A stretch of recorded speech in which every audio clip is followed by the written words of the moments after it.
ایک چھوٹے سے گاؤں میں عبدالرحمان نام کا ایک غریب مگر نیک دل انسان رہتا تھا۔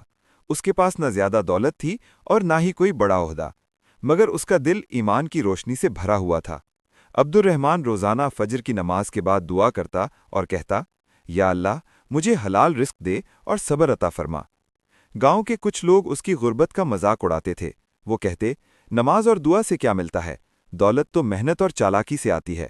مگر عبدالرحمان کبھی کسی کو جواب نہ دیتا، بس مسکرا کر کہتا، اللہ بہتر جانتا ہے۔ ایک دن گاؤں میں سخت قحط پڑا، کھیت سوکھ گئے، جانور مرنے لگے اور لوگوں کے گھروں میں فاقوں کی نوبت آ گئی۔ عبدالرحمان کے پاس بھی صرف چند سوکھی روٹیاں تھیں، مگر اس نے ان میں سے آدھی ایک یتیم بچے کو دے دیں جو دروازے پر مدد مانگنے آیا تھا۔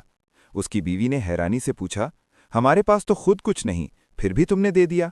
عبدالرحمان نے جواب دیا، جو اللہ کے راستے میں دیا جائے وہ کبھی ضائع نہیں جاتا۔ اسی رات عبدالرحمان نے خواب میں دیکھا کہ ایک نورانی بزرگ کہہ رہے ہیں، اللہ تمہارے صبر اور سخاوت سے راضی ہے۔ اگلی صبح گاؤں میں ایک تاجر آیا جسے مزدوروں کی ضرورت تھی۔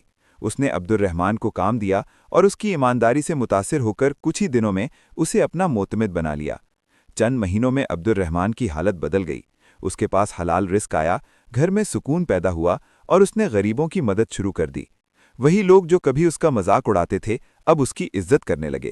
عبدالرحمان نے سب کو جمع کر کے کہا، یہ سب میری محنت نہیں بلکہ اللہ پر یقین، صبر اور دعا کا نتیجہ ہے۔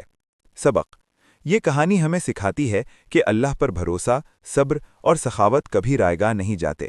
آزمائش کے وقت صبر کرنے والا انسان آخر کار کامیاب ہوتا ہے۔